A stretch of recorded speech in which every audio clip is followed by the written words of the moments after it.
bonsoir. Installez-vous confortablement. Laissez le monde extérieur s'estomper, devenir un murmure lointain.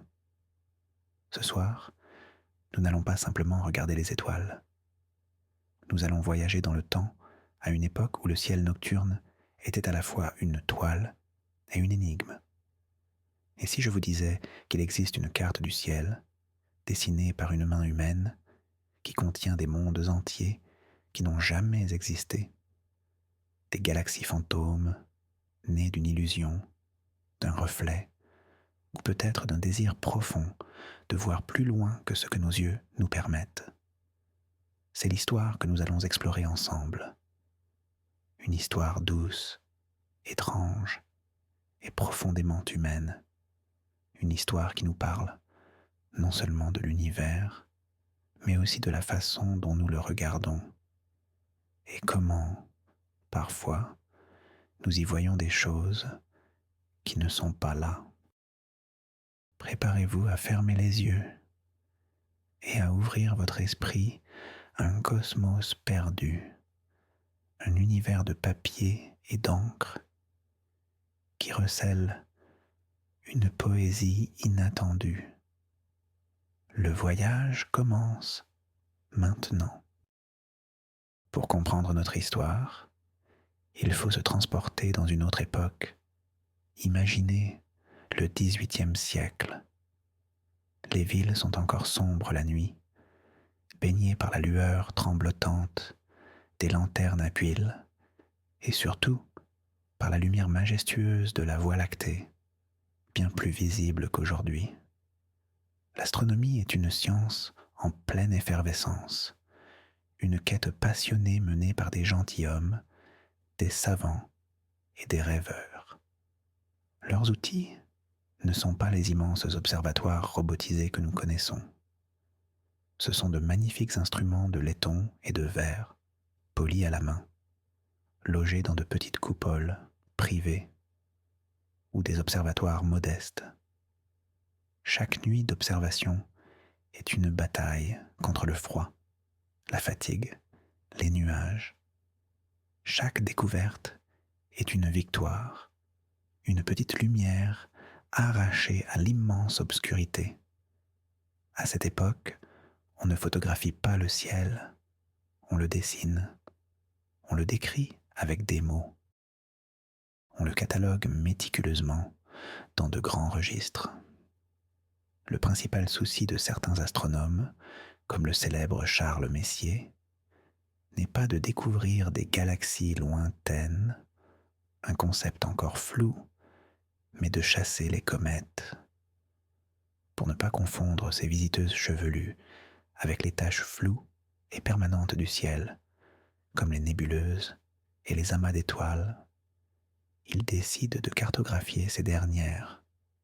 C'est ainsi que naissent les premiers catalogues d'objets du ciel profond, des listes de points de repère pour ne pas se tromper.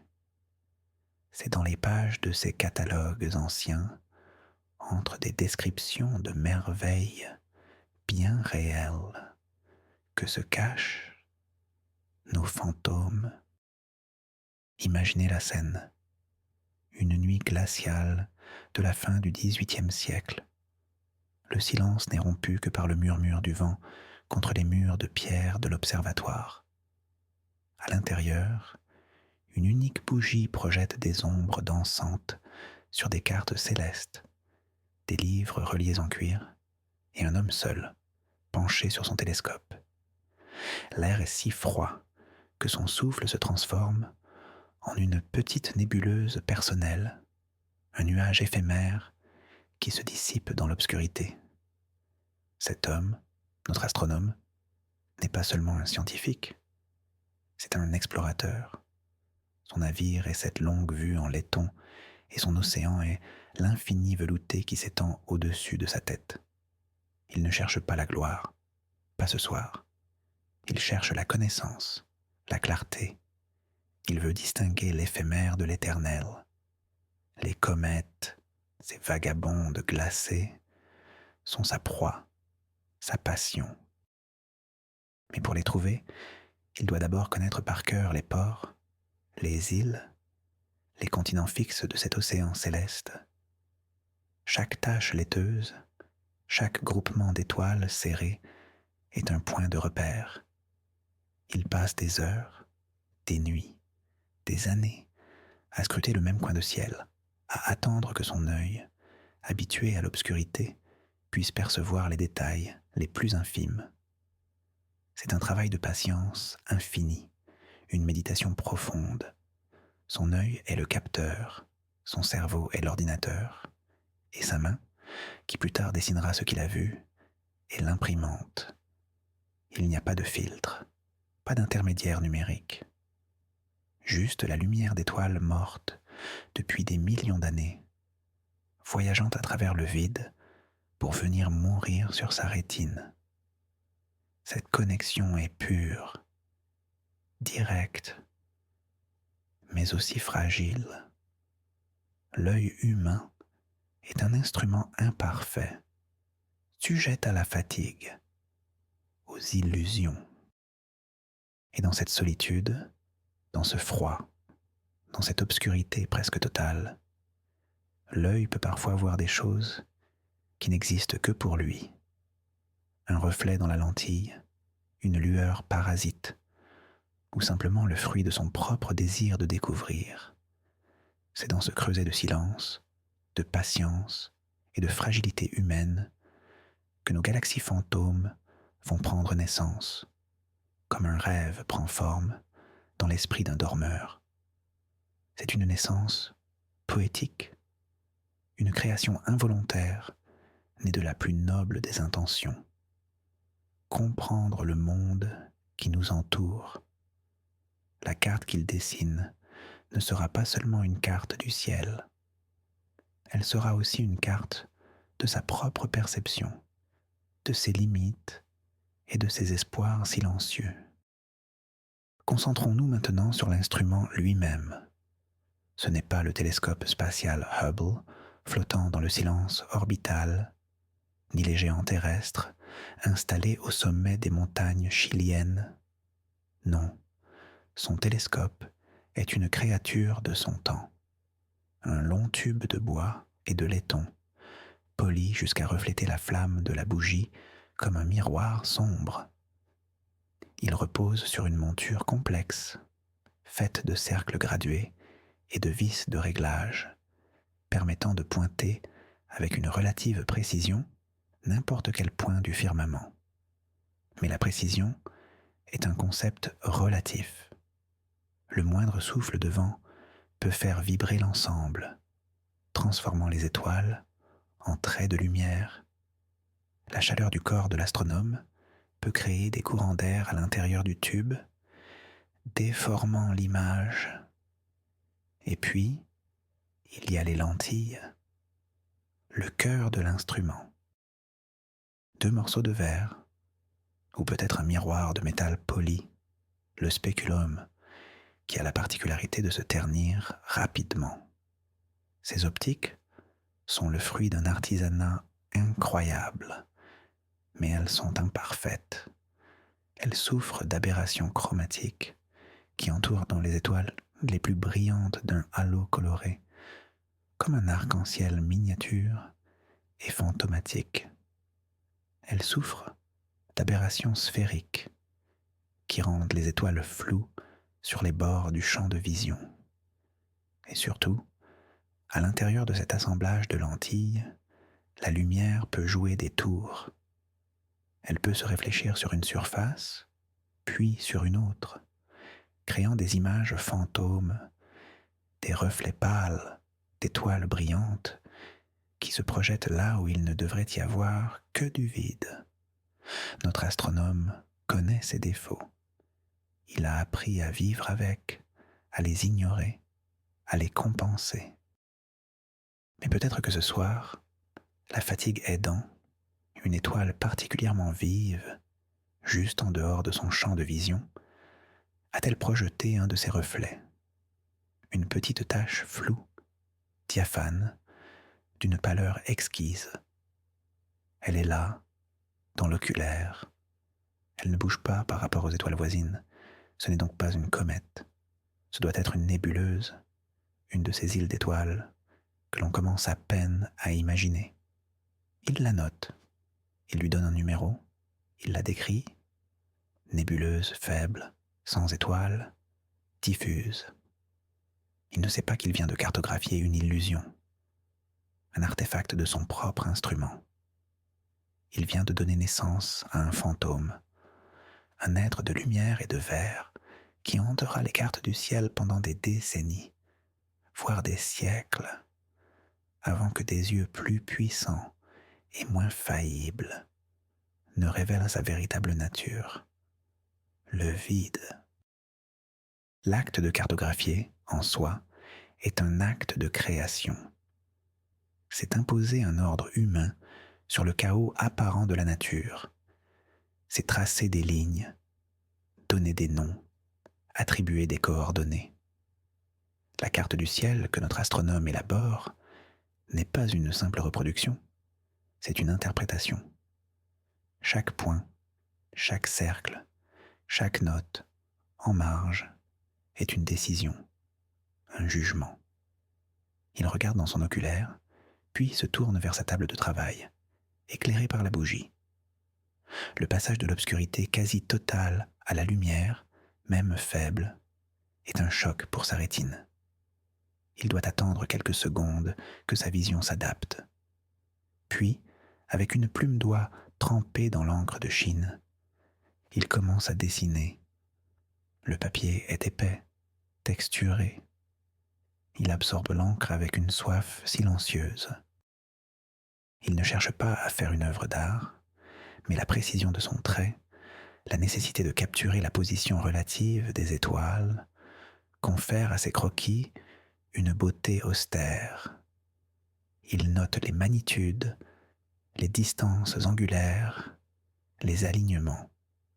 C'est un langage codé, une sténographie céleste que seuls quelques initiés peuvent déchiffrer. Et au milieu de ces constellations d'encre, il ajoute une nouvelle entrée, un petit cercle hachuré.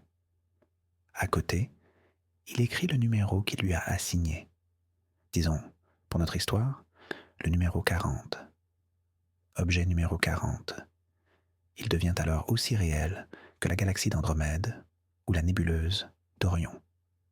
Il existe là, sur le papier. Il a un nom, une position, une description. D'autres astronomes, lisant son catalogue, pointeront leur propre télescope vers ses coordonnées. Et que verront-ils? Peut-être rien. Ils mettront cela sur le compte de leur propre instrument, moins performant, ou sur des conditions de ciel moins bonnes.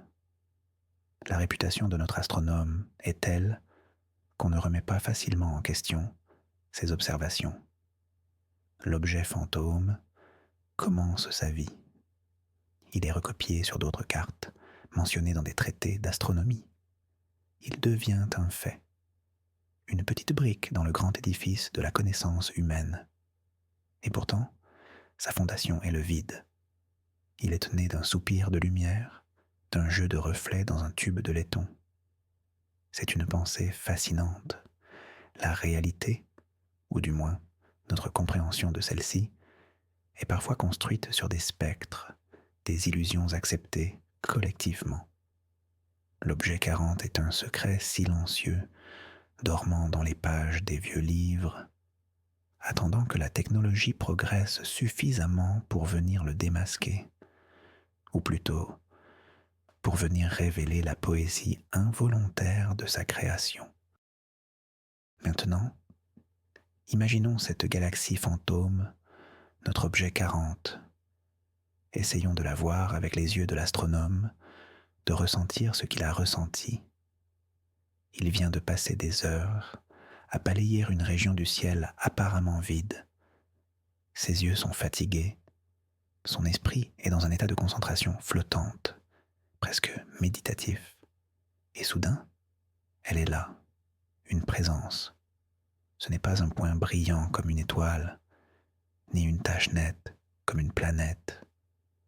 C'est une lueur diffuse, comme une trace de craie sur un tableau noir infini. C'est une chose subtile, à la limite de la perception, si subtile qu'il doit utiliser la technique de la vision décalée, regardant légèrement à côté de l'objet pour que la lumière frappe la partie la plus sensible de sa rétine. C'est alors qu'elle se révèle un peu plus. Il peut deviner une forme, peut-être légèrement allongée, un centre un peu plus brillant, qui se fond doucement dans le noir. C'est une vision d'une beauté éthérée. Il n'y voit pas de bras spiraux, pas de détails, juste cette douce luminescence.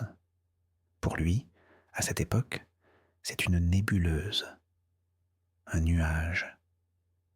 Il ne sait pas encore que beaucoup de ces nébuleuses sont en réalité des univers-îles, des galaxies contenant des centaines de milliards d'étoiles, situées à des millions d'années-lumière.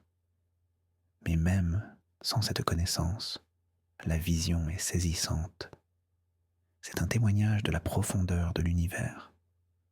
C'est une structure, une organisation, là où l'on pourrait s'attendre à ne trouver que le chaos.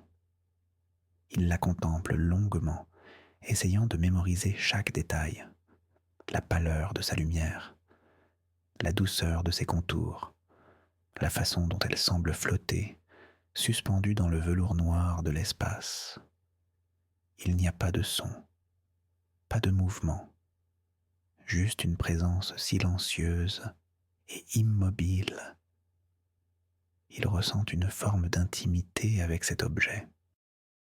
Lui, sur sa petite planète, et cette chose à une distance inconcevable, unie par un mince filet de photons qui a voyagé pendant des éternités.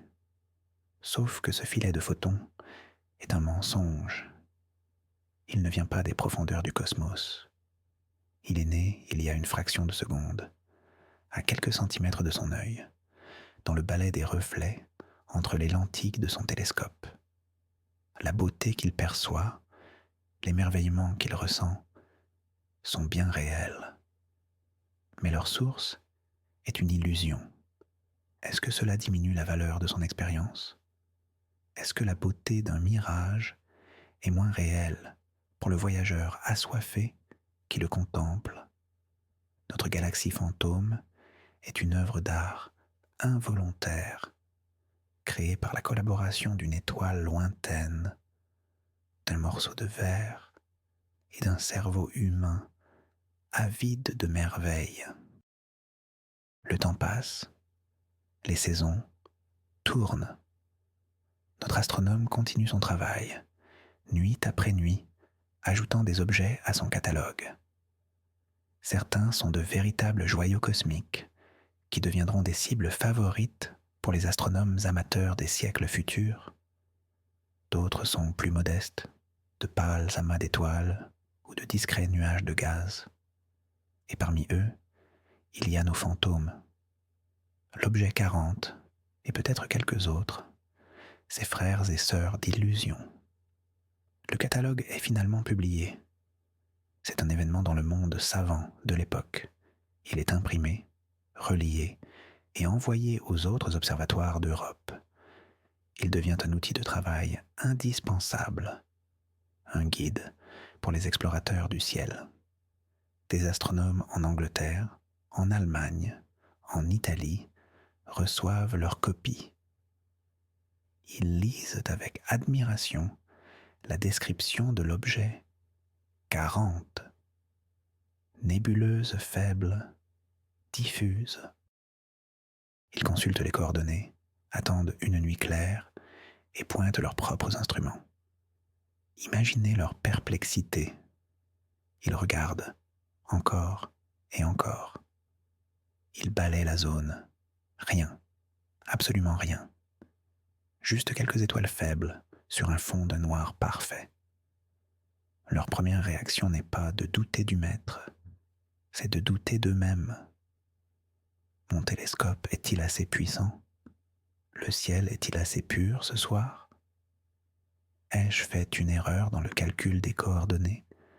La confiance en l'autorité est une force puissante en science comme ailleurs. Pendant des années, l'objet 40 reste une énigme, un défi. Certains prétendent l'avoir aperçu, une lueur à la limite de la visibilité, ne voulant pas admettre qu'ils n'ont rien vu là où le grand astronome a vu quelque chose. D'autres, plus honnêtes, notent dans leur carnet « objet non trouvé ». C'est ainsi que la légende du fantôme grandit. Il n'est pas seulement une entrée dans un catalogue, il devient un sujet de débat, de correspondance, de doute. Il devient plus intéressant par son absence que s'il avait été un objet banal. Il oblige les astronomes à être plus rigoureux, à vérifier, à confronter leurs observations. Ironiquement, cette galaxie qui n'existe pas contribue à faire avancer la science. Elle pousse les observateurs à mieux comprendre leurs instruments, leurs limites et les pièges de la perception humaine. Le fantôme, né d'une erreur, devient un maître silencieux. Il enseigne l'humilité et la nécessité du doute méthodique, qui est le véritable moteur de la découverte scientifique. Il est un vide qui crée du sens. Un siècle passe. Le monde a changé. La lueur des bougies a été remplacée par celle, plus dure, des lampes à gaz, puis des premières ampoules électriques. Les télescopes ont grandi. Les lentilles de verre sont devenues plus grandes, plus pures. Les miroirs de métal ont été remplacés par des miroirs en verre argenté, bien plus réfléchissants et durables. Et surtout, une nouvelle technologie a révolutionné l'astronomie, la photographie. L'œil humain, fatigué et subjectif, est remplacé par la plaque photographique. Impassible, patiente, elle peut accumuler la lumière pendant des heures, révélant des objets 1 milliard de fois plus faibles que ce que le meilleur œil humain pourrait jamais espérer voir. C'est l'âge d'or de la chasse aux nébuleuses. Les astronomes ne se contentent plus de les cataloguer, ils les photographient, les étudient, analysent leur lumière avec des spectrographes. C'est à cette époque que l'on comprend enfin la vraie nature de ces taches floues. Certaines sont des nuages de gaz dans notre propre galaxie, des pouponnières d'étoiles, tandis que d'autres, les nébuleuses spirales, sont bien des univers-îles, des galaxies à part entière, situées à des distances vertigineuses. C'est dans ce contexte de progrès fulgurant que l'on ressort les vieux catalogues. Par respect pour les pionniers et par curiosité scientifique, de nouveaux astronomes décident de photographier systématiquement tous les objets listés par notre chasseur de comètes du siècle précédent. La plaque photographique est placée au foyer d'un télescope puissant. L'horlogerie de la monture compense parfaitement la rotation de la Terre, gardant l'objet visé au centre du champ pendant des heures. L'astronome attend, dans le froid de la coupole, surveillant le guidage. C'est un rituel différent, plus technologique, mais la même patience est requise. On pointe le télescope vers les coordonnées de la galaxie d'Andromède. Le résultat est une image spectaculaire, révélant ses bras spiraux, ses amas d'étoiles, ses nébuleuses. On pointe vers la nébuleuse d'Orion. La photo montre des volutes de gaz incandescents, des étoiles naissantes. Puis vient le tour de notre objet 40. Le télescope se dirige vers la position indiquée dans le vieux livre. L'exposition commence. 1 heure, 2 heures, 5 heures. Le temps s'écoule, l'aube approche. On arrête la pause. La plaque est développée dans le laboratoire, dans l'odeur âcre des produits chimiques. L'astronome attend, le cœur battant, que l'image apparaisse.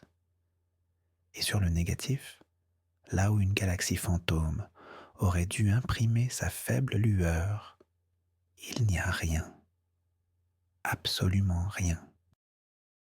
Juste le grain aléatoire de l'émulsion photographique et quelques points noirs correspondant à de faibles étoiles d'avant-plan. Le fantôme a été confronté à un témoin incorruptible et il s'est évanoui. Le verdict est sans appel. L'objet 40 n'existe pas. Il n'a jamais existé. Le mystère de sa présence dans le catalogue s'épaissit. La confirmation de l'inexistence de l'objet 40 ouvre une nouvelle enquête, une sorte d'archéologie astronomique. La question n'est plus « où est-il ?», mais « qu'est-ce que l'astronome a réellement vu cette nuit-là ?» Les scientifiques se transforment en détectives et les archives deviennent leur terrain de jeu. Ils retournent aux notes originales de l'observateur. Ils lisent ces descriptions, non seulement de l'objet 40, mais aussi des objets voisins, observés la même nuit. Ils cherchent des indices, des incohérences. Plusieurs hypothèses sont alors envisagées. La première, la plus évidente, est celle que nous avons déjà explorée. Une illusion d'optique, un reflet interne. Les historiens des sciences étudient les plans du télescope utilisés à l'époque. Ils modélisent la course des rayons lumineux à l'intérieur. Ils découvrent qu'une étoile brillante, située juste en dehors du champ de vision, pouvait effectivement créer un reflet faible à l'endroit précis où l'objet 40 a été noté. Cette hypothèse est élégante. Elle explique tout. Le fantôme serait le jumeau spectral d'une étoile réelle. Une explication rationnelle, presque décevante dans sa simplicité. Mais d'autres possibilités existent. Une deuxième hypothèse est celle de l'astéroïde. À l'époque, on ne connaissait que quelques-uns de ces petits corps rocheux, errant entre Mars et Jupiter. Aujourd'hui, on en connaît des centaines de milliers. Il est possible que l'astronome ait observé par hasard un astéroïde particulièrement gros et lent, qui passait exactement à cet endroit. Sa faible lueur et son mouvement très lent sur une seule nuit auraient pu le faire passer pour un objet fixe et diffus. Des calculs sont faits pour retrouver la trajectoire de tous les astéroïdes connus et voir si l'un d'eux se trouvait là, à cette date précise. C'est un travail de fourmi, une recherche dans un bottin cosmique de plusieurs siècles. Une troisième hypothèse, la plus romantique peut-être, est celle de la comète. L'ironie serait délicieuse.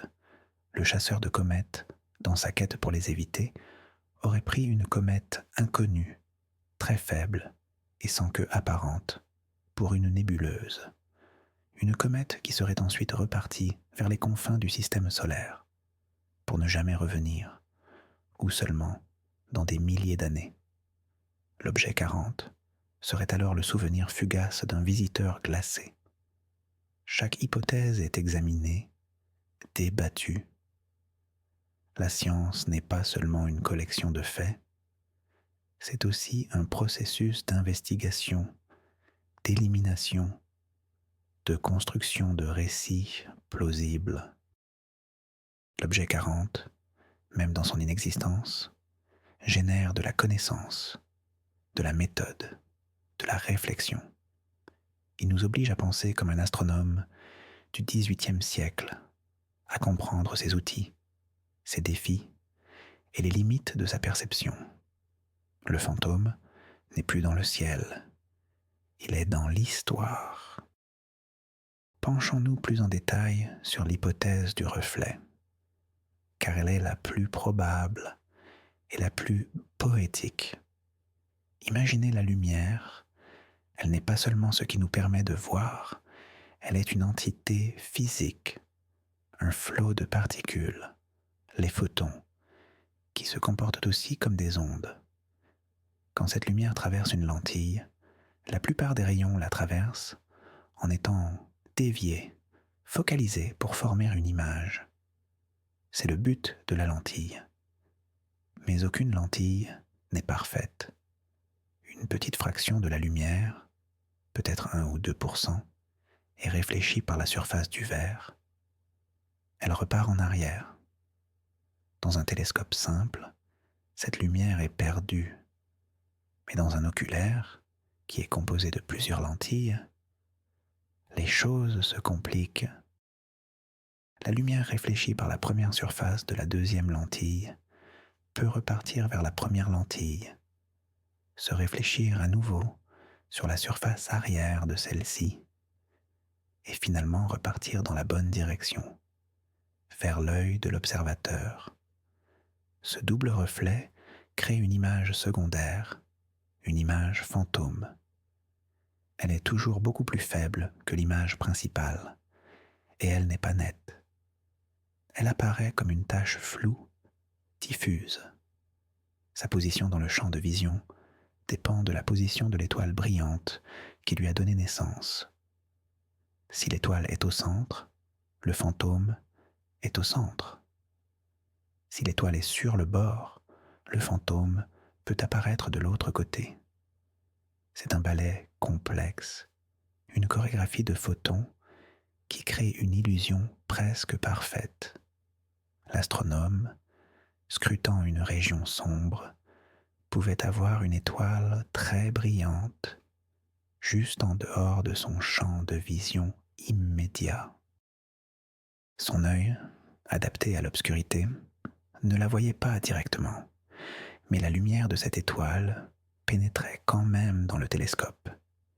Et à l'intérieur de l'oculaire, ce petit jeu de miroirs involontaires se produisait. Une infime partie de la lumière de l'étoile brillante était transformée en une nébuleuse fantomatique, projetée au centre du champ de vision. C'est une explication si parfaite. La galaxie fantôme n'était donc pas un objet lointain, mais un voisin immédiat, né à quelques millimètres de la pupille de l'observateur.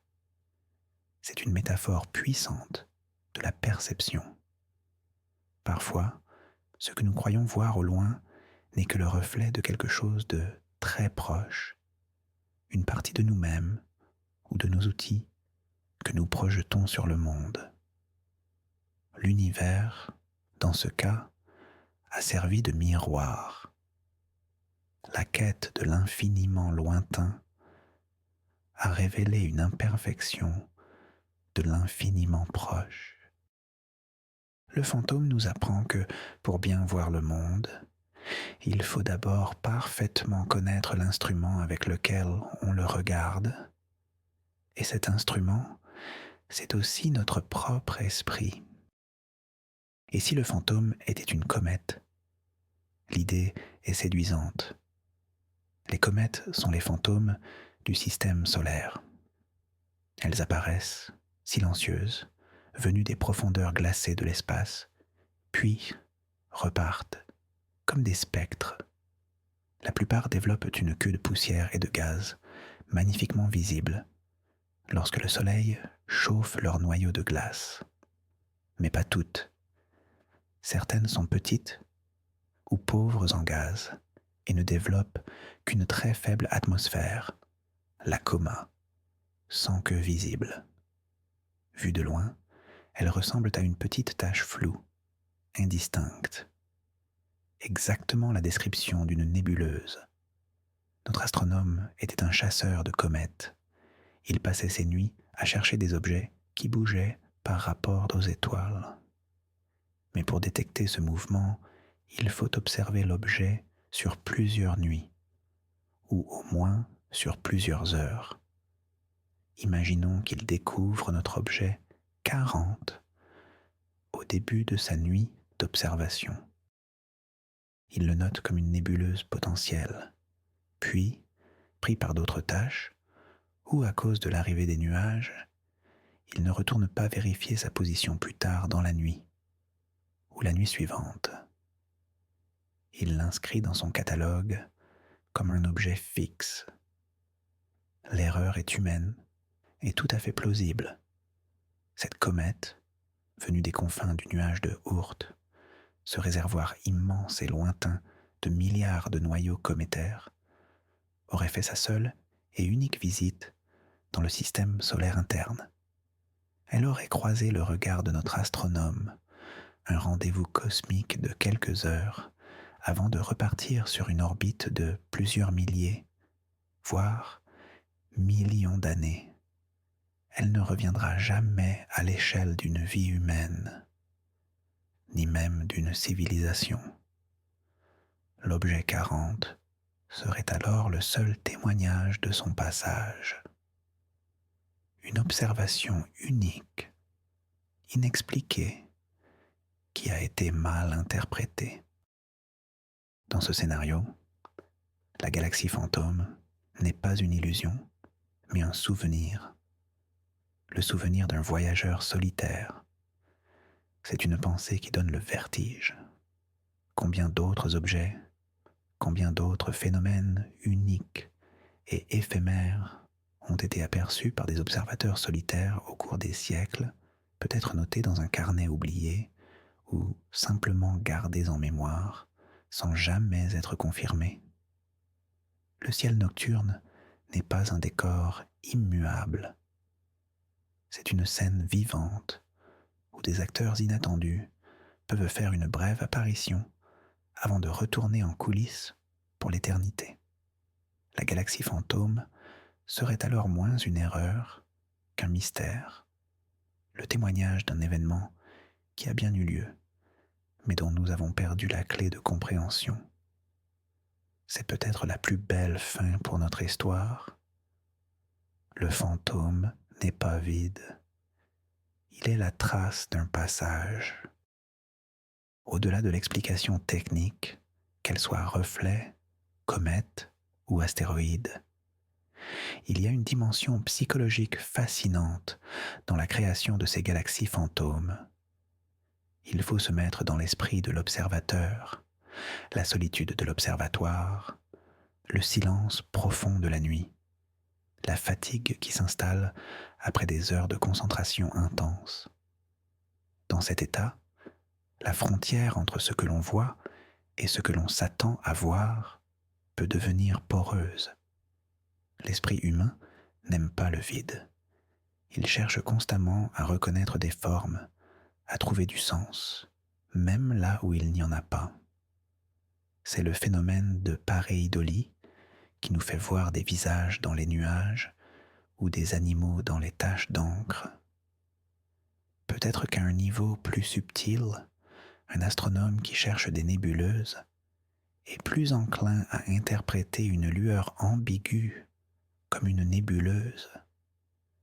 Il y a aussi le poids de l'héritage. L'astronome du XVIIIe siècle n'est pas le premier à regarder le ciel. Il s'inscrit dans une longue lignée d'observateurs depuis les Babyloniens. Il a lu les travaux de ses prédécesseurs. Certains catalogues anciens, moins rigoureux, contenaient déjà des erreurs, des objets mal localisés, des descriptions vagues. Il est possible que l'un de ces objets fantômes ne soit pas une création originale, mais la tentative de retrouver un objet signalé par un autre, qui était lui-même une erreur, une sorte de fantôme, une rumeur céleste transmise de génération en génération, d'astronomes, une tradition de l'erreur. Cette idée est troublante et belle à la fois. Elle montre que la science est une conversation à travers le temps, avec ses malentendus, ses quiproquos.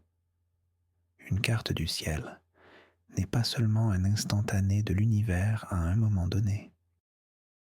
C'est aussi un palimpseste, un document sur lequel les observations de différentes époques se superposent, s'effacent et se réécrivent. Nos fantômes sont peut-être les traces effacées de ces écritures antérieures. Ils sont les cicatrices du processus scientifique, les témoins des impasses, des fausses pistes. Et en cela, ils sont précieux. Ils nous rappellent que la science n'est pas une marche triomphale et linéaire vers la vérité. C'est un cheminement sinueux, fait d'avancées, de recul, de correction. C'est un processus profondément humain. L'objet 40 n'est pas une tache sur la réputation de son découvreur. C'est un hommage à son humanité, à sa faillibilité et à sa passion qui l'a poussé à regarder là où personne n'avait regardé avec autant d'attention avant lui. L'histoire de ces objets fantômes a un héritage durable. Au XXe siècle, lorsque les astronomes ont compilé le New General Catalogue et son supplément, le Index Catalogue, qui sont encore les références aujourd'hui, ils ont dû faire un travail de nettoyage. Ils ont repris tous les catalogues anciens, dont celui de notre astronome, et ont vérifié chaque objet, un par un, avec des instruments modernes. Pour la plupart des objets, la confirmation fut aisée. La galaxie d'Andromède était bien là, magnifique. La nébuleuse du Crabe, vestige d'une supernova, était à sa place. Mais pour une poignée d'entre eux, comme notre objet 40, le verdict fut non trouvé, inexistant ou objet perdu. Que faire de ces entrées? Les supprimer purement et simplement? Cela aurait été une façon d'effacer l'histoire, de prétendre que ces erreurs n'avaient jamais été commises. Les scientifiques ont choisi une voie plus sage, plus respectueuse. Ils ont conservé les numéros dans leur catalogue, mais en leur accolant une note, une explication. À côté du numéro de l'objet 40, on peut aujourd'hui lire dans les bases de données modernes inexistant, probablement un reflet de l'étoile voisine ou objet non retrouvé, possiblement une comète. Ainsi, les fantômes n'ont pas été exorcisés. Ils ont été officiellement reconnus comme fantômes. Ils sont devenus des monuments historiques, des mémoriaux de l'histoire, de l'astronomie. Ils sont enseignés aux étudiants, non comme des curiosités, mais comme des exemples importants de la méthode scientifique, de l'importance de la vérification et de l'analyse critique des données, même celles provenant des sources les plus respectées. Ils sont la preuve que la science se construit aussi en corrigeant ses propres erreurs. C'est une leçon d'humilité essentielle. Notre connaissance de l'univers n'est pas un dogme gravé dans le marbre, c'est un état de l'art, une carte en constante évolution. Les cartes que nous utilisons aujourd'hui, basées sur les données des télescopes spatiaux, sont incroyablement précises et complètes. Mais qui sait quels fantômes elles contiennent encore? Peut-être pas des galaxies entières, mais des interprétations erronées, des modèles théoriques qui nous semblent corrects aujourd'hui, mais qui feront sourire les astronomes du futur. L'histoire de l'objet 40 nous invite à garder l'esprit ouvert et à nous souvenir que la carte n'est pas le territoire. L'univers réel sera toujours plus vaste, plus étrange et plus surprenant que toutes les cartes que nous pourrons en dessiner. Et c'est cela qui rend l'exploration si passionnante. Cette histoire de galaxies fantômes résonne étrangement avec notre propre perception du monde. Combien de fois construisons-nous nos réalités personnelles sur des objets fantômes? Une première impression erronée sur quelqu'un, une croyance limitante sur nos propres capacités, une peur irrationnelle basée sur une expérience passée mal interprétée. Ces fantômes mentaux peuvent être aussi persistants et aussi influents que l'objet 40 sur les cartes du ciel. Nous les acceptons comme des faits. Nous construisons nos vies autour d'eux. Nous les défendons parfois, sans jamais retourner vérifier les données originales, sans jamais pointer un télescope plus puissant de l'introspection ou du dialogue pour voir s'ils sont réellement là. La science, dans sa démarche rigoureuse de vérification, nous offre une magnifique métaphore pour notre propre croissance. Le processus qui a démasqué la galaxie fantôme est un processus que nous pouvons appliquer à nous-mêmes. D'abord, il y a le doute, l'acceptation que ce que nous tenons pour vrai pourrait ne pas l'être. Puis, il y a l'observation avec de nouveaux outils. Cela peut être le point de vue d'un ami, la lecture d'un livre qui ouvre notre esprit, ou simplement le fait de prendre du recul et de regarder une situation avec un regard neuf. Enfin, il y a la mise à jour de la carte, accepter que l'objet n'existe pas et le remplacer non pas par un vide, mais par une compréhension plus fine, plus nuancée de la réalité. Reconnaître que ce que nous prenions pour une galaxie lointaine n'était qu'un reflet de notre propre lumière intérieure ou de nos propres peurs. Ce n'est pas un processus facile. Il est plus confortable de s'en tenir aux vieilles cartes, même si elles sont fausses. Mais c'est le seul chemin vers une connaissance plus authentique de soi comme de l'univers. Les fantômes du ciel nous enseignent que l'erreur n'est pas une fin en soi. C'est une étape, c'est une invitation à regarder de plus près, à questionner, à affiner notre vision. Et parfois, l'histoire de l'erreur est bien plus riche et instructive que l'histoire d'une simple vérité, découverte sans effort. Le voyage de l'astronome du XVIIIe siècle, avec ses illusions et ses découvertes, est un miroir de notre propre voyage intérieur, une quête sans fin pour distinguer le réel de l'illusoire, dans le cosmos infini qui nous entoure et dans celui tout aussi vaste qui est en nous. Retournons une dernière fois dans le silence de cet observatoire ancien. La bougie s'est presque entièrement consumée. La nuit tire à sa fin. À l'est, une première lueur pâle annonce l'arrivée de l'aube. L'astronome est épuisé, mais satisfait. Il a rempli plusieurs pages de son carnet d'observation. Il a cartographié de nouveaux objets, confirmé la position d'anciens. Il a ajouté l'objet 40 à sa liste, convaincu d'avoir découvert une nouvelle nébuleuse, un nouvel univers-île. Il ne saura jamais la vérité. Il mourra bien avant que la photographie astronomique ne révèle son erreur. Et c'est peut-être mieux ainsi. Son erreur n'était pas le fruit de la négligence ou de l'incompétence. Elle était le fruit de sa passion, de sa curiosité et des limites de la technologie de son temps. Il a poussé son instrument et sa vision jusqu'à leurs limites absolues. Et c'est à cette frontière fragile qu'il a entrevu un fantôme. Il n'y a aucune honte à cela.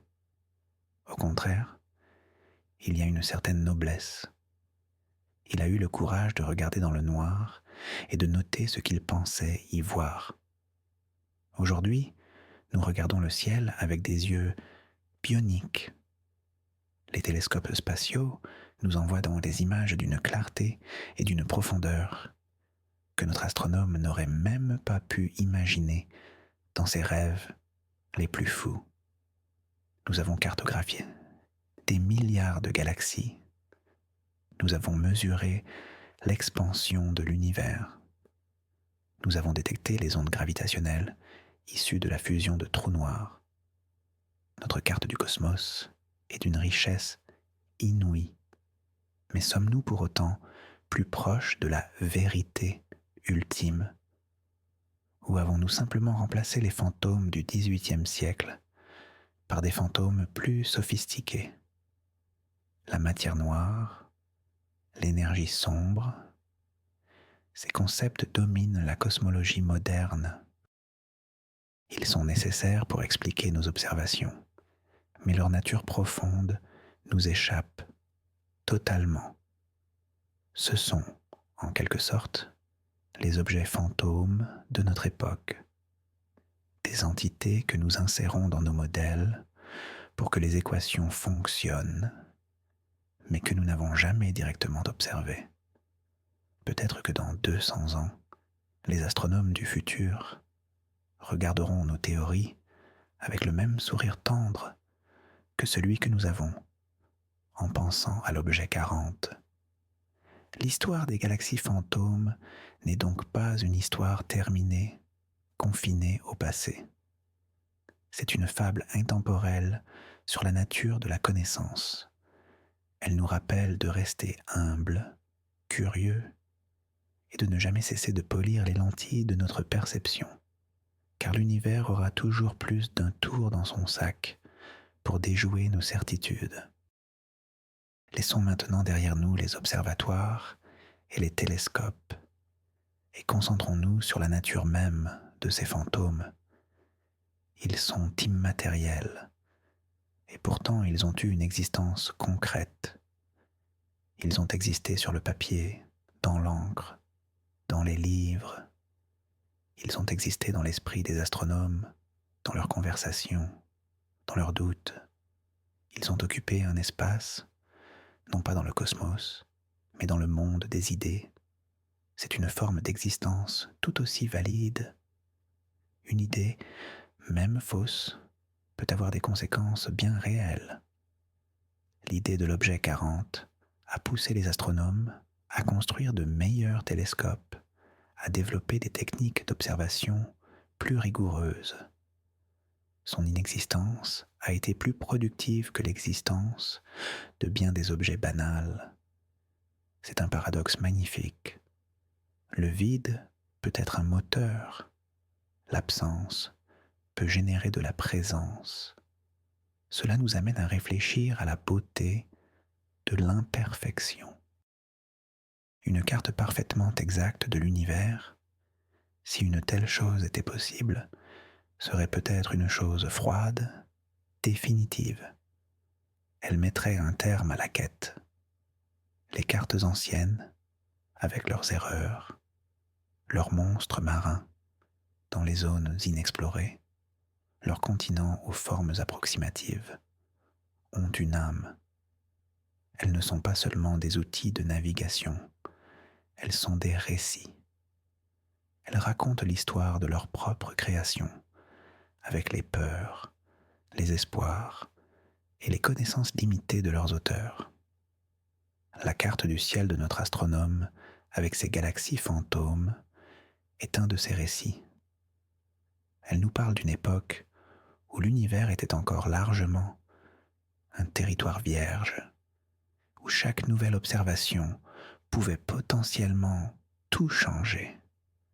Elle nous parle de l'émerveillement et de la solitude d'un homme face à l'infini. Les fantômes qui la hantent ne sont pas des monstres effrayants. Ce sont des esprits bienveillants, des muses discrètes.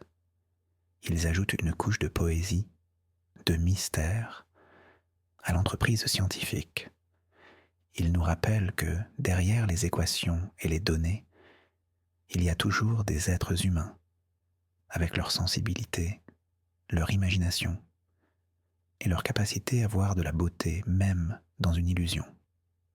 Alors, la prochaine fois que vous regarderez le ciel étoilé, ne pensez pas seulement aux milliards de galaxies bien réelles qui s'y trouvent. Ayez aussi une pensée pour les galaxies qui n'existent pas, pour les mondes nés d'un reflet, qui ont vécu une vie de papier et d'encre avant de retourner au néant. Elles font elles aussi, partie de la grande et merveilleuse histoire de notre relation avec le cosmos. Cette exploration des cartes anciennes et de leurs secrets nous invite à ralentir, à adopter le rythme de ces premiers astronomes, un rythme dicté non pas par la vitesse des processeurs informatiques, mais par la rotation lente de la Terre, par le cycle des saisons, par la patience nécessaire pour laisser l'œil s'adapter à l'obscurité. Imaginez ce rythme. Il n'y a pas de notification, pas d'écran lumineux pour distraire l'attention. Il y a juste le ciel, l'instrument et le silence. Chaque observation est un événement, une rencontre. On ne survole pas des milliers d'images en quelques minutes. On passe une nuit entière sur une petite portion du ciel à en dessiner les moindres détails, à s'imprégner de sa structure. C'est une forme de méditation profonde, une communion avec l'univers. Dans ce silence, dans cette lenteur, l'esprit a le temps de vagabonder. Les questions fondamentales ont l'espace pour émerger. Quelle est la nature de ces lumières? Quelle est notre place dans cette immensité?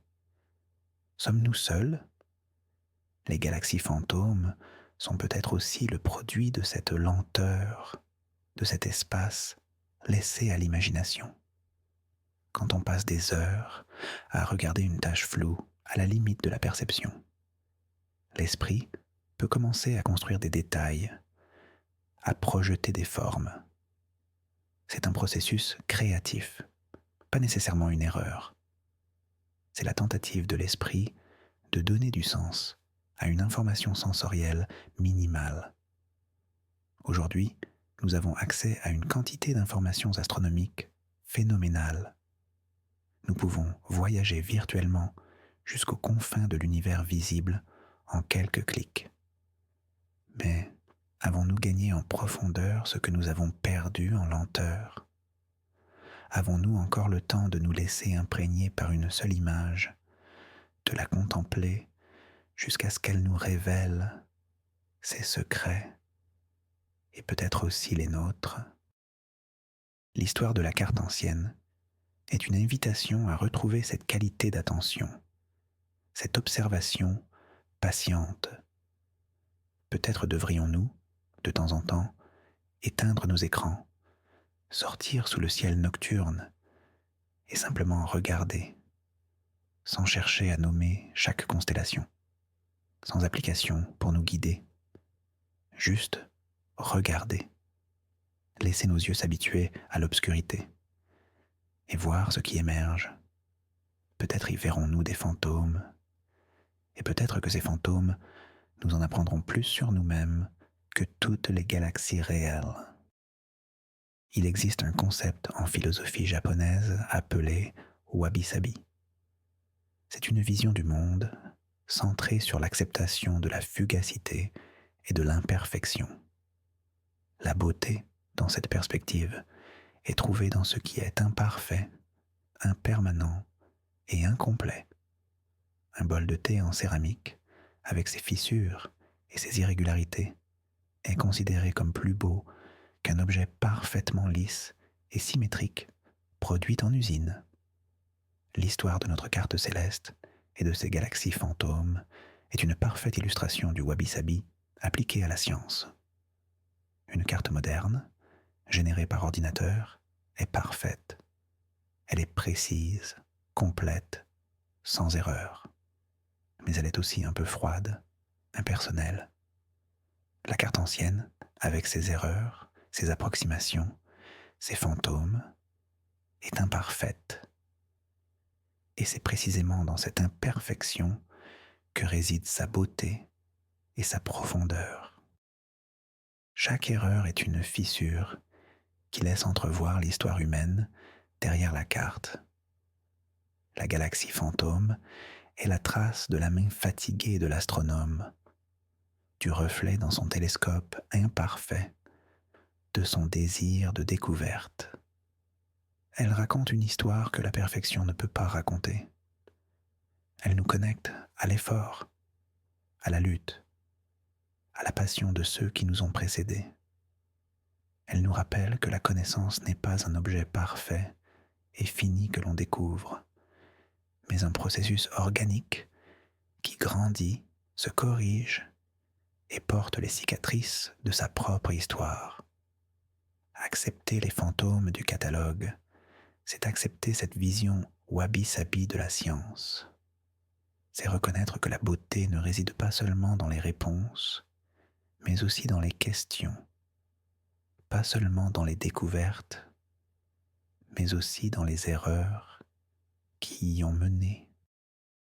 C'est comprendre que la science n'est pas une abstraction pure, mais une activité profondément humaine, avec toute la fragilité et toute la beauté que cela implique. La carte du ciel n'est pas seulement une représentation du cosmos, c'est un autoportrait de l'humanité à un moment donné de son histoire, avec ses certitudes et ses doutes, ses connaissances et ses illusions. Et les galaxies fantômes sont peut-être le détail le plus touchant, le plus humain de cet autoportrait. Visualisons maintenant la propagation de cette erreur, non pas comme une maladie, mais comme une graine portée par le vent. Le catalogue est publié et il voyage. Il traverse les mers sur des voiliers. Il parcourt les continents à cheval. Il arrive dans des bibliothèques où il est copié à la main par des moines ou des assistants. À chaque copie, il y a un risque d'erreur supplémentaire. Le numéro 40 pourrait être mal transcrit, ses coordonnées légèrement modifiées. Le fantôme pourrait se déplacer, changer de forme, au gré des plumes et de l'inattention des copistes. Il mute, il évolue, il vit sa propre vie, indépendamment de son créateur. Des décennies plus tard, un autre astronome, dans un autre pays, tombe sur une de ses copies. Il lit la description de l'objet, pointe son télescope. Bien sûr, il ne trouve rien. Mais peut-être que, non loin de là, il y a une autre petite tache floue, bien réelle cette fois, un petit amas d'étoiles. Dans son désir de confirmer l'observation du maître, il pourrait se convaincre que c'est bien l'objet recherché. Il publie alors une note. Objet 40 retrouvé, mais les coordonnées de la carte originale sont légèrement erronées. Le fantôme vient de s'incarner. Il a pris possession d'un corps réel, mais qui n'est pas le sien. Il a usurpé une identité. Ce phénomène de fausse identification est courant dans l'histoire de l'astronomie. Il crée des chaînes de confusion qui peuvent prendre des siècles à démêler.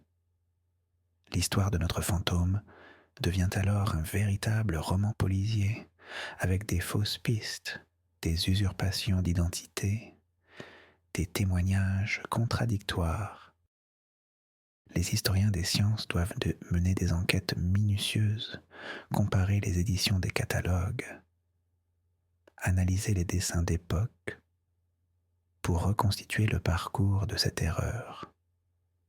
C'est un travail fascinant qui montre comment l'information, même scientifique, est une chose vivante, fragile, sujette à l'interprétation et à la déformation. Une carte du ciel n'est pas un objet statique, c'est un dialogue, une conversation qui se poursuit à travers les âges. Et dans cette conversation, les fantômes ont parfois la voix qui porte le plus loin, car ils nous obligent à écouter plus attentivement, à vérifier chaque mot, à ne jamais rien prendre pour acquis. Ils sont les gardiens de la rigueur, les troubles-fêtes nécessaires qui empêchent la conversation de devenir un monologue de certitude. Cette histoire nous amène aussi à réfléchir sur la différence entre voir et observer. Voir est un processus passif, La lumière entre dans nos yeux, une image se forme sur notre rétine. C'est un phénomène physique. Observer, en revanche, est un processus actif. C'est une attention dirigée. C'est voir avec un cerveau qui questionne, qui compare, qui analyse. L'astronome du XVIIIe siècle ne faisait pas que voir des points lumineux. Il observait, il mesurait des angles, il estimait des brillances, il notait des couleurs. Il appliquait un cadre théorique, un protocole à sa perception. Et pourtant, il a créé un fantôme. Cela montre que même l'observation la plus rigoureuse n'est jamais totalement objective. Elle est toujours teintée par nos attentes, nos théories et les limitations de nos instruments. L'instrument, le télescope, n'est pas une fenêtre transparente sur la réalité. C'est un filtre.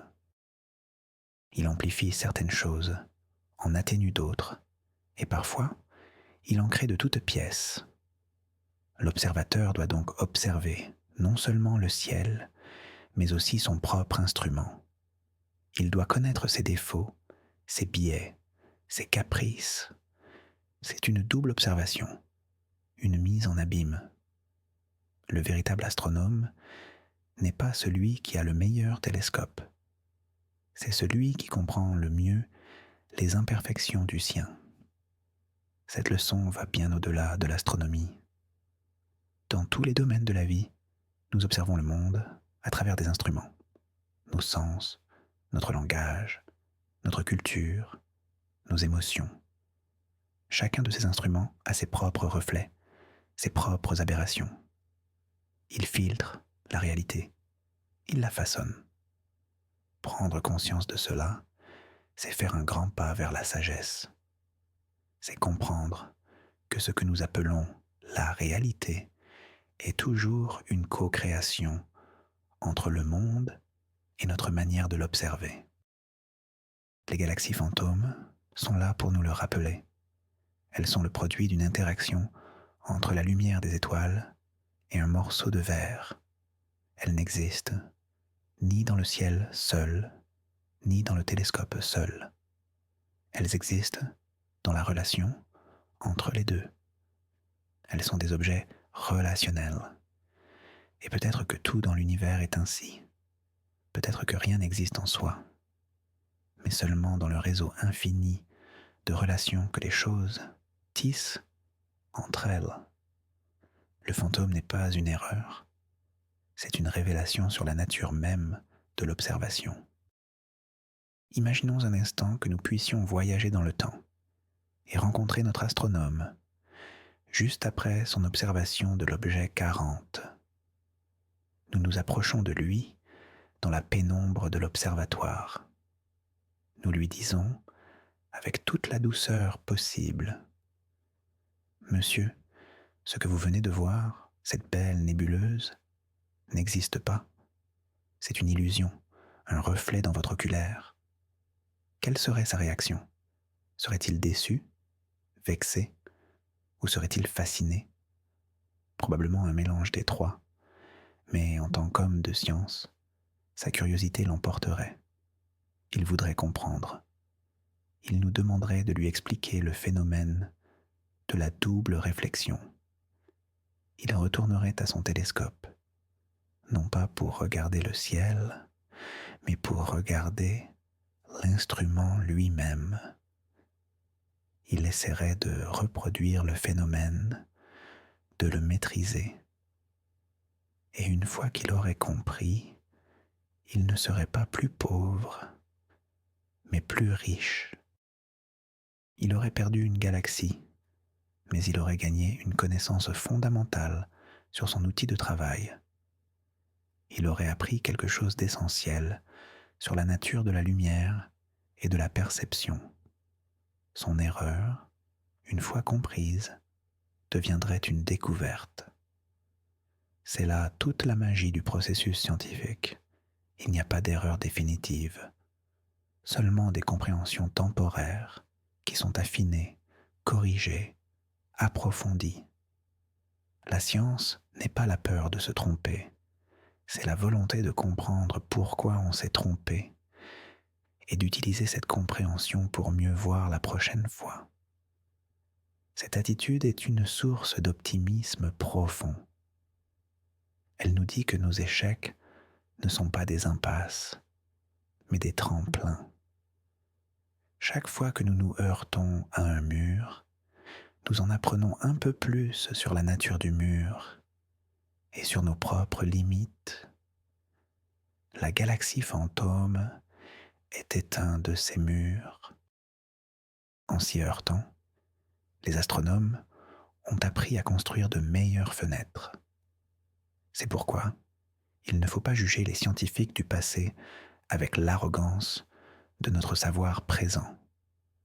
Il faut les admirer pour leur courage, leur ténacité et même pour leurs erreurs, car ce sont leurs erreurs, autant que leurs succès, qui ont pavé la voie sur laquelle nous marchons aujourd'hui. L'objet 40 n'est pas un monument à la faillibilité humaine. C'est un monument à la capacité humaine de transcender cette faillibilité par la raison, la curiosité et l'honnêteté intellectuelle. Le fantôme s'est évanoui, mais la leçon qu'il nous a laissée brille, elle, d'un éclat éternel. Parlons de la solitude de ces premiers observateurs. Aujourd'hui, l'astronomie est une science hautement collaborative. Des équipes internationales travaillent sur les données d'un même télescope. Les découvertes sont annoncées et vérifiées en quelques heures via Internet. Mais à l'époque de notre histoire, l'astronome était souvent un loup solitaire. Il passait ses nuits seul, dans sa coupole, en dialogue silencieux avec le cosmos. Ses seules conversations étaient avec ses propres notes et parfois, des mois plus tard, avec les lettres de ses correspondants à l'autre bout de l'Europe. Cette solitude avait ses avantages. Elle favorisait la concentration, l'introspection, une connexion personnelle et profonde avec l'objet d'étude. Mais elle avait aussi ses inconvénients. Il n'y avait personne à côté de lui pour dire « Regarde, je ne vois pas la même chose que toi. Es-tu sûr de ce que tu avances ?» La vérification par les pairs, qui est au cœur de la science moderne, était un processus lent et difficile. Une erreur pouvait donc se propager et persister pendant très longtemps avant d'être corrigée. La galaxie fantôme est aussi un produit de cette solitude. C'est une observation qui n'a pas pu être immédiatement confrontée à d'autres regards. Elle a vécu dans l'isolement de son carnet de notes avant de devenir une connaissance publique. Cela nous rappelle l'importance fondamentale du dialogue et de la communauté dans la quête de la vérité. Aucune personne, aussi brillante soit-elle, ne peut prétendre détenir la vérité seule. La connaissance se construit collectivement, dans la confrontation des points de vue, dans le débat, dans la critique mutuelle. C'est un processus social. Chaque fois qu'un scientifique publie ses résultats, il ne dit pas « Voici la vérité ». Il dit « Voici ce que j'ai trouvé avec mes instruments et mes méthodes. S'il vous plaît, vérifiez, critiquez, essayez de prouver que j'ai tort. » C'est cette mise en commun de la faillibilité de chacun qui permet à l'édifice collectif de la science de devenir de plus en plus solide. Les fantômes, comme l'objet 40, sont les gardiens de cette éthique. Ils nous rappellent que la solitude de l'observation doit toujours être suivie par la communauté de la vérification. Ils sont une ode à la collaboration, un argument silencieux pour le pouvoir du nous sur le je. même dans la quête la plus personnelle qui soit, celle de la compréhension de l'univers. Et si nous adoptions une perspective plus radicale, et si, pour un instant, nous cessions de considérer la galaxie fantôme comme une erreur, et si nous la considérions comme une autre forme de réalité? La physique quantique nous a appris que l'acte d'observer change ce qui est observé. La réalité n'est pas une chose fixe et objective qui attend passivement qu'on la découvre. C'est un potentiel qui se réalise d'une certaine manière en fonction de la question qu'on lui pose, de l'instrument avec lequel on la mesure. L'astronome du XVIIIe siècle, avec son télescope imparfait, a posé une certaine question à l'univers. Et l'univers lui a répondu sous la forme de l'objet 40. L'astronome du XXe siècle, avec sa plaque photographique, a posé une autre question, plus précise. Et l'univers lui a répondu par un vide. S'agit-il de deux réalités contradictoires ou de deux facettes d'une réalité plus complexe qui dépend de son interaction avec l'observateur? C'est une idée vertigineuse qui brouille la frontière entre le sujet et l'objet, entre l'esprit et la matière. Dans cette perspective, la galaxie fantôme n'était pas une illusion dans le sens d'un mensonge, elle était une réalité pour l'astronome du XVIIIe siècle. Elle était le produit authentique de l'interaction entre son appareil de perception, œil plus télescope, et l'univers. Dire qu'elle n'existe pas se base sur le postulat qu'il existe une seule réalité, la nôtre, celle révélée par nos instruments modernes, qui serait la seule vraie. Mais n'est-ce pas là une forme d'arrogance? Nos instruments actuels ne sont-ils pas, eux aussi, des filtres qui nous révèlent certains aspects de la réalité tout en nous en cachant d'autres? Cette réflexion ne vise pas à nier le progrès scientifique qui est indéniable. Elle vise à l'enrichir, à lui ajouter une dimension de relativité, d'humilité. Elle nous invite à considérer chaque carte du monde, ancienne ou moderne, non pas comme une copie plus ou moins fidèle d'un original, mais comme une œuvre originale en soi, le témoignage d'une rencontre unique entre un observateur et le cosmos. La carte avec ses fantômes n'est pas une carte fausse, c'est la carte d'un autre monde, d'un autre niveau de réalité, celui de la perception humaine d'une époque. Et ce monde, avec ses lueurs spectrales et ses nébuleuses illusoires, a sa propre cohérence, sa propre beauté et sa propre vérité. Cette histoire nous parle aussi de la mémoire et de l'oubli. L'univers est une machine à oublier. Les étoiles naissent et meurent, les galaxies entrent en collision et se transforment. L'information se perd constamment, dissoute par l'entropie.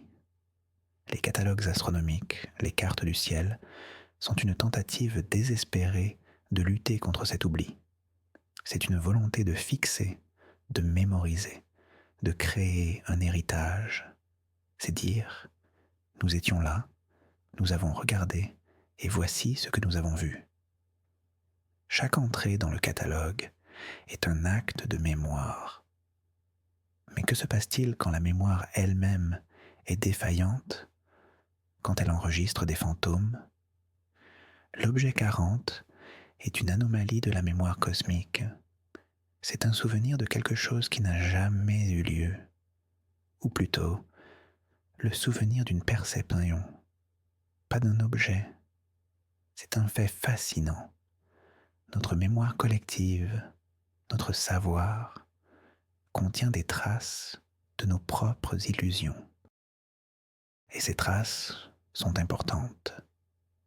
Les effacer serait comme vouloir effacer les rêves de notre mémoire, sous prétexte qu'ils ne sont pas réels. Les rêves, même s'ils ne décrivent pas la réalité extérieure, nous en apprennent énormément sur notre réalité intérieure.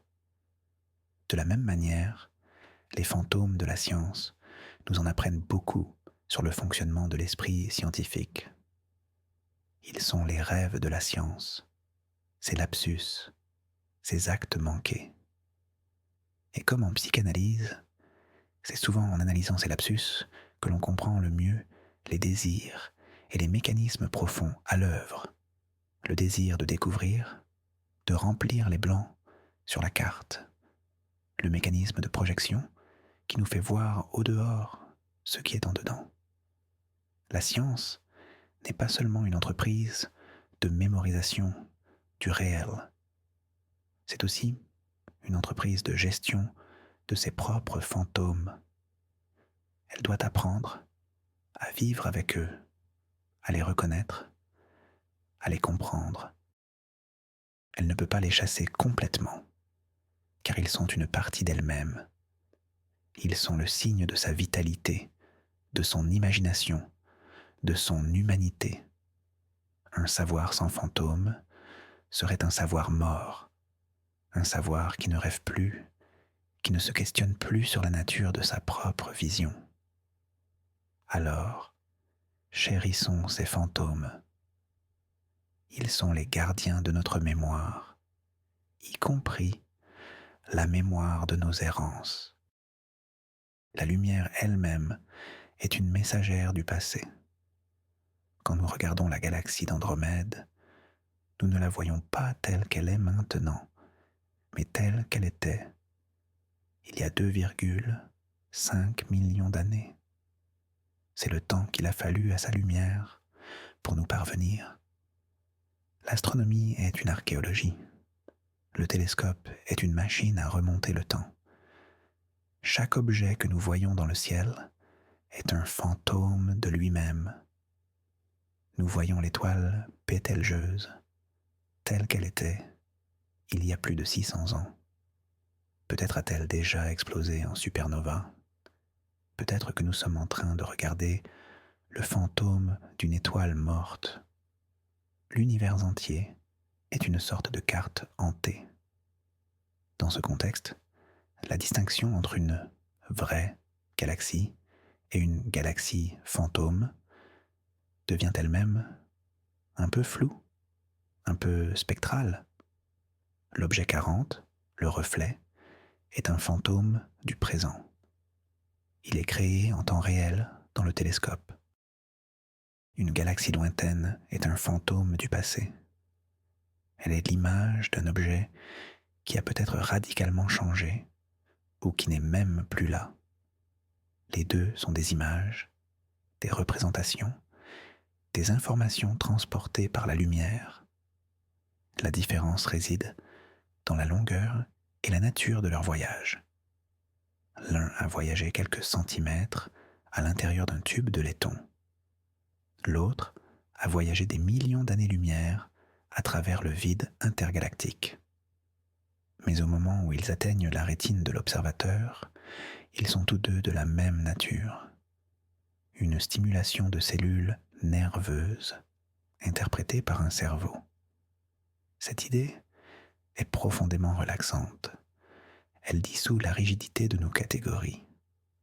Elle nous invite à voir l'univers non pas comme une collection d'objets solides et bien définis, mais comme un flux d'apparences, un jeu d'ombre et de lumière, un océan de phénomènes où le passé et le présent se mêlent.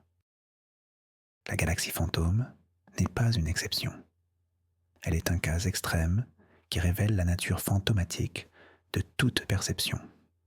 En regardant le ciel, nous ne voyons jamais les choses. Nous ne voyons que leur lumière, leurs souvenirs, leurs spectres. Nous sommes tous des observateurs de fantômes, et cette condition, loin d'être une limitation, est ce qui rend la contemplation du ciel si poétique, si émouvante. C'est une conversation avec le temps lui-même. Penchons-nous sur la nomenclature, l'acte de nommer. En donnant à sa découverte le nom objet 40, l'astronome l'a fait entrer dans le langage. Il lui a donné une identité symbolique.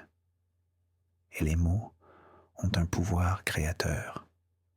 Une fois qu'une chose est nommée, il devient beaucoup plus difficile de nier son existence. Le nom crée un espace mental pour l'objet. L'objet 40 a existé pendant plus d'un siècle, principalement parce qu'il avait un nom. Ce nom était un point de référence, un sujet de discussion. Il a permis aux fantômes de voyager de livre en livre, de carte en carte. C'est une leçon sur le pouvoir et les pièges du langage. Le langage est notre principal outil pour cartographier la réalité, mais il peut aussi créer ses propres fantômes, des concepts abstraits que nous finissons par traiter comme des choses réelles, des étiquettes que nous collons sur les gens et qui nous empêchent de voir leur complexité, des mots qui créent des divisions là où il n'y a que des continuités. La science elle-même est un langage, avec son vocabulaire, sa grammaire, et ce langage, comme tous les autres, n'est pas neutre. Il façonne notre façon de voir le monde. Quand on a appelé les taches floues des nébuleuses, des nuages, cela a orienté la recherche dans une certaine direction. Il a fallu un changement de langage, l'introduction du concept de galaxie pour permettre une nouvelle compréhension. Le combat pour la connaissance est aussi un combat sur les mots. L'histoire de l'objet 40 nous montre comment un simple nom, une simple entrée dans une liste, peut générer un siècle de recherche, de débat et finalement de compréhension. C'est le pouvoir incroyable d'un peu d'encre sur du papier. Cela nous invite à être attentifs aux mots que nous utilisons, à nous demander s'ils décrivent une réalité ou s'ils la créent, à nous souvenir que la carte verbale n'est pas le territoire. Le fantôme de l'objet 40 a finalement été démasqué par des observations, pas par des mots. Mais ce sont les mots qui l'ont maintenu en vie assez longtemps pour que cette observation devienne possible. Le langage peut être à la fois le créateur du fantôme et l'outil qui permet de le comprendre. C'est là toute son ambivalence et sa puissance. Cette histoire, finalement, est une ode à la curiosité humaine. Qu'est-ce qui a poussé cet astronome à passer des milliers de nuits dans le froid et l'inconfort, à scruter l'obscurité? Ce n'était pas la promesse d'une récompense matérielle, c'était une force intérieure, une pulsion fondamentale, le désir de savoir, de comprendre, de voir un peu plus loin que le bout de son nez. C'est cette même force qui a poussé les premiers humains à lever les yeux vers le ciel et à y voir des figures, à raconter des histoires. C'est elle qui nous a poussés à construire des pyramides, à traverser des océans et finalement à envoyer des sondes aux confins du système solaire. La curiosité est le moteur de notre espèce. Et cette curiosité ne se soucie pas de savoir si ce qu'elle trouvera sera utile ou correct. Elle cherche tout simplement. Elle explore pour le plaisir d'explorer. L'astronome n'a pas trouvé une galaxie. Il a trouvé une illusion. Mais cela n'a pas d'importance. L'important, c'est qu'il ait cherché. L'important, c'est qu'il ait eu la patience et la discipline de noter ce qu'il a vu, même si c'était une erreur, car ce faisant, il a laissé une trace, une énigme pour les générations futures. Il leur a lancé un défi. Voici ce que j'ai vu. Maintenant, à vous de voir mieux. La science est ce grand relais à travers les âges. Chaque génération prend le témoin de la précédente, court avec, et le transmet à la suivante, en espérant avoir ajouté quelques mètres au parcours. Les galaxies fantômes sont comme des marques sur ce témoin. Elles ne sont pas le but de la course, mais elles font partie de son histoire. Elles témoignent de la difficulté du chemin, des chutes, des faux départs, et elles rendent la réussite finale, la compréhension toujours plus fine du cosmos, encore plus belle et plus précieuse. Alors, quand vous sentez la curiosité s'éveiller en vous, que ce soit en regardant les étoiles, en lisant un livre ou en écoutant une histoire, nourrissez-la. Ne vous demandez pas où elle vous mènera. Suivez-la, car même si elle vous conduit à des fantômes, le voyage en aura valu la peine. Le simple fait de chercher est déjà une réponse. Laissons l'histoire de l'objet 40 se dissoudre doucement, comme le fantôme lui-même s'est dissous sous l'œil de la plaque photographique. Que nous reste-t-il ? Il nous reste une sensation, la sensation du silence d'un observatoire au XVIIIe siècle, l'image de la lueur d'une bougie se reflétant sur du laiton poli, le sentiment d'émerveillement face à une tache de lumière laiteuse, qu'elle soit réelle ou non. Il nous reste aussi une idée, l'idée que notre perception du monde est une construction, une danse entre la réalité et nos outils pour la saisir. L'idée que l'erreur n'est pas un échec, mais une opportunité d'apprendre. L'idée que la science est une aventure humaine, pleine de poésie, de doute et de beauté. Cette histoire n'est pas vraiment une histoire sur l'astronomie, c'est une histoire sur le regard. Comment nous regardons le monde, comment nous essayons de le comprendre, et comment parfois, dans ce processus, nous créons des merveilles involontaires. La carte du ciel avec ses galaxies fantômes est une de ces merveilles. Elle est fausse d'un point de vue factuel, mais elle est profondément vraie d'un point de vue humain.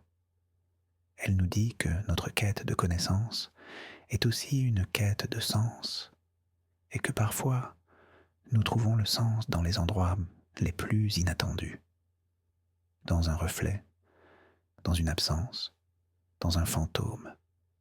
Alors que vous vous préparez à dormir, que votre respiration devient plus lente et plus profonde, emportez avec vous cette image, l'image d'un univers où même les erreurs ont leur place, où les fantômes ont leur propre histoire à raconter. Un univers assez vaste pour contenir non seulement toutes les galaxies qui existent, mais aussi toutes celles que nous avons un jour imaginées. C'est un univers bienveillant, un univers qui pardonne nos erreurs de perception et qui nous invite à toujours regarder à nouveau avec des yeux neufs. Et dans cet univers, chaque regard est une découverte, chaque souffle est une connexion. L'objet 40 n'est plus sur les cartes, mais il a trouvé une nouvelle demeure.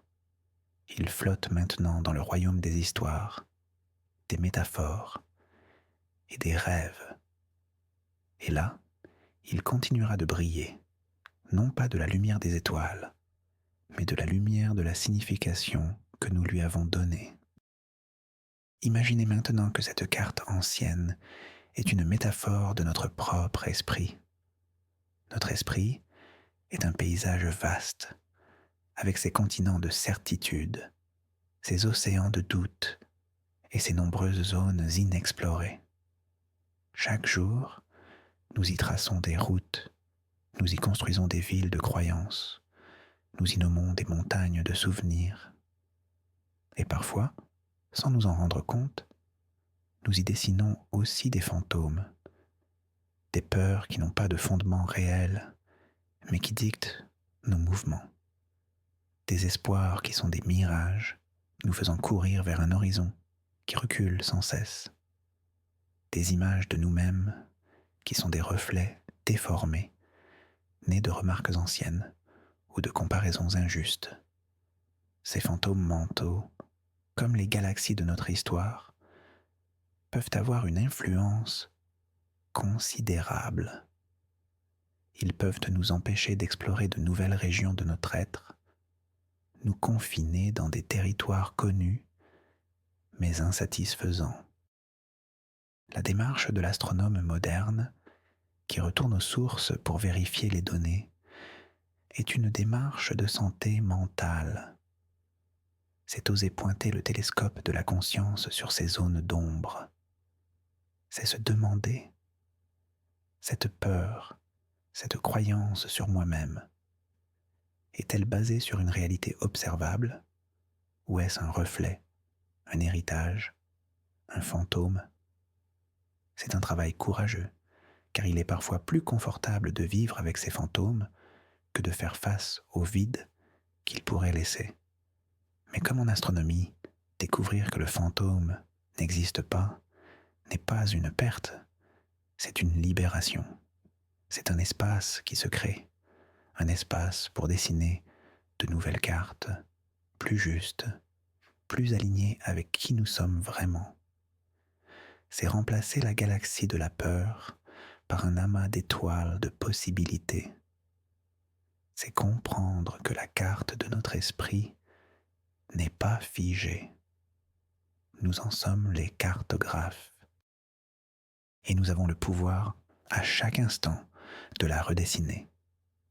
L'histoire de la carte du cosmos est une invitation à devenir des explorateurs de notre propre monde intérieur, des chasseurs de fantômes bienveillants qui cherchent non pas à détruire, mais à comprendre et à remplacer les illusions par une douce et claire lumière. Cette histoire nous enseigne aussi la beauté du temps long. Nous vivons dans une culture de l'immédiateté. Nous voulons des réponses tout de suite, des résultats instantanés. Le mystère de l'objet 40 a pris plus de 150 ans pour être résolu. 150 ans de doutes, de questions, de recherches infructueuses. Une patience qui nous semble aujourd'hui presque surhumaine. Mais c'est dans ce temps long que la véritable compréhension a pu mûrir. Il a fallu attendre que la technologie évolue, que les théories s'affinent, que les données s'accumulent. La vérité parfois ne se laisse pas cueillir comme un fruit mûr. Il faut la laisser germer, pousser à son propre rythme. C'est une leçon précieuse. Dans nos vies, nous sommes souvent impatients. Nous voulons comprendre tout de suite le sens d'une épreuve, résoudre immédiatement un conflit, atteindre nos objectifs sans délai. Et nous nous frustrons quand les choses prennent du temps. L'histoire de la galaxie fantôme nous murmure « Sois patient, fais confiance au processus. Certaines choses ne peuvent être comprises qu'avec le recul. Il y a une sagesse dans l'attente, un espace où les choses peuvent se décanter, où les perspectives peuvent changer. Peut-être que certains fantômes de notre vie ne sont pas destinés à être compris tout de suite. Peut-être devons-nous simplement apprendre à vivre avec eux, à les observer sans jugement, en attendant que le télescope de notre sagesse devienne assez puissant pour en percer le secret. C'est une forme de confiance, de lâcher prise. Accepter que tout ne peut pas être résolu dans l'instant. Laisser le temps faire son œuvre. Comme les astronomes qui se sont succédés, chacun ajoutant sa petite pierre à l'édifice de la connaissance, nous pouvons nous aussi avoir confiance que chaque expérience, chaque doute, chaque attente participe à un processus plus large de compréhension dont nous ne verrons peut-être pas la résolution finale, mais auquel nous avons contribué. C'est une pensée apaisante qui nous libère de la tyrannie de l'urgence et nous reconnecte au rythme lent, profond et sage de l'univers lui-même. Enfin, cette histoire est un conte sur la lumière et l'obscurité. L'astronome travaille dans l'obscurité la plus complète possible pour mieux percevoir la lumière la plus faible. C'est un paradoxe. C'est en s'immergeant dans le noir qu'il peut voir les étoiles. De la même manière, c'est souvent en traversant nos propres zones d'ombre, nos incertitudes, nos erreurs, que nous pouvons accéder à une lumière de compréhension plus vive. La galaxie fantôme est née à la frontière entre le noir et la lumière, dans une zone de pénombre perceptive. Elle est le fruit d'une lumière, l'étoile brillante, qui agissait depuis l'ombre, en dehors du champ de vision. C'est une métaphore de la manière dont notre inconscient, nos angles morts, peuvent projeter des illusions sur notre vision consciente du monde. Le travail de l'astronome, comme celui de toute personne en quête de connaissance, est d'apprendre à faire la lumière sur ces zones d'ombre. C'est d'élargir son champ de vision pour inclure non seulement ce qu'il regarde, mais aussi ce qui, à côté, pourrait influencer son regard. C'est un travail d'illumination, au sens propre. Rendre visible ce qui était invisible. Mais cette histoire nous dit aussi que l'obscurité n'est pas seulement le lieu de l'illusion. Elle est aussi la condition de la vision. Sans le fond noir de l'espace, nous ne pourrions pas voir la beauté des galaxies. Le noir n'est pas le vide. Il est le canevas sur lequel la lumière peut peindre ses chefs-d'œuvre. De même, nos doutes, nos ignorances, nos ne sais pas, ne sont pas des manques à combler à tout prix. Ils sont l'espace nécessaire pour que la connaissance puisse apparaître. Un esprit qui croit tout savoir est un esprit aveugle, saturé de sa propre lumière. Un esprit sage est celui qui chérit ces zones d'ombre, qui sait que c'est de là que viendra la prochaine étincelle de compréhension.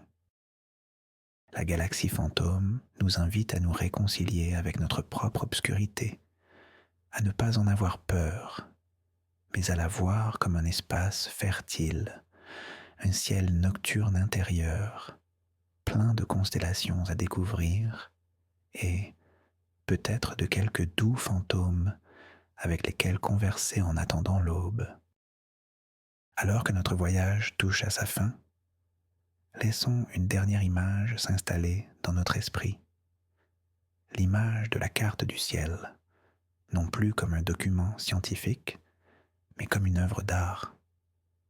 Une gravure ancienne, avec la texture du papier, l'élégance de la typographie, la poésie des lignes qui relient les étoiles pour former des constellations.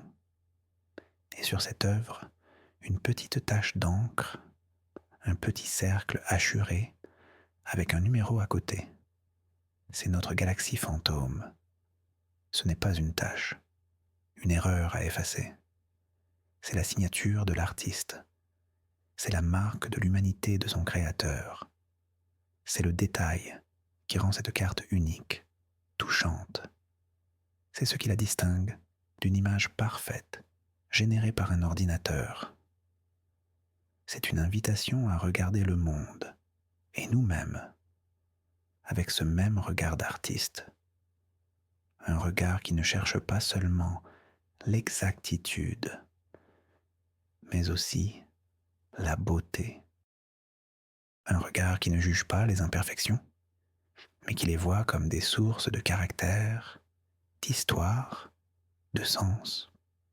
Imaginez que votre propre vie est une de ces cartes anciennes que vous dessinez jour après jour. Il y aura inévitablement des erreurs, des zones floues, des fantômes, des chemins que vous pensiez prendre et qui se sont révélés être des impasses, des buts qui se sont avérés être des mirages. N'essayez pas de les effacer. Ne les voyez pas comme des échecs. Voyez-les comme la signature de votre humanité. Ce sont les détails qui donnent à votre carte sa texture unique, sa profondeur. Ce sont les histoires que vous pourrez raconter. L'histoire de la galaxie fantôme nous libère de la pression de la perfection. Elle nous autorise à être des œuvres en cours, des cartes en constante réécriture, avec nos propres et magnifiques fantômes. Et c'est une pensée profondément apaisante, une permission d'être simplement humain, dans un univers qui, lui aussi, est plein de mystères, d'illusions et d'une beauté qui transcende nos tentatives de le capturer dans des cartes parfaites. Le cosmos ne nous demande pas d'être parfait. Il nous demande simplement de continuer à regarder avec curiosité et émerveillement. Et c'est tout ce qui compte. Ainsi s'achève notre voyage sur les traces des galaxies fantômes. Nous avons vu comment une simple erreur d'observation, un reflet dans un télescope du XVIIIe siècle, a pu créer un objet céleste qui a vécu sur les cartes du ciel pendant plus d'un siècle. Nous avons exploré les mystères de la perception, la poésie de l'erreur et la manière dont la science, dans un processus humble et rigoureux, corrige ses propres cartes pour se rapprocher toujours un peu plus du territoire immense de la réalité. Ce qui est fascinant, c'est de réaliser que cette carte erronée n'était pas une simple curiosité. Elle est devenue un outil inattendu, en forçant les astronomes à douter, à vérifier, à mieux comprendre leurs instruments. L'inexistence de cet objet fantôme a paradoxalement fait progresser la connaissance. Il nous rappelle que la science n'est pas une simple accumulation de faits, mais une histoire humaine, une aventure faite de passion, de patience et de la capacité à apprendre de ses propres illusions. Le véritable héritage de ces galaxies fantômes n'est pas le vide qu'elles ont laissé dans le ciel, mais la richesse de la réflexion qu'elles ont suscitée sur Terre. Elles sont le symbole que même nos erreurs peuvent être belles, fécondes et porteuses de sens. Merci d'avoir partagé ce moment de calme et d'exploration.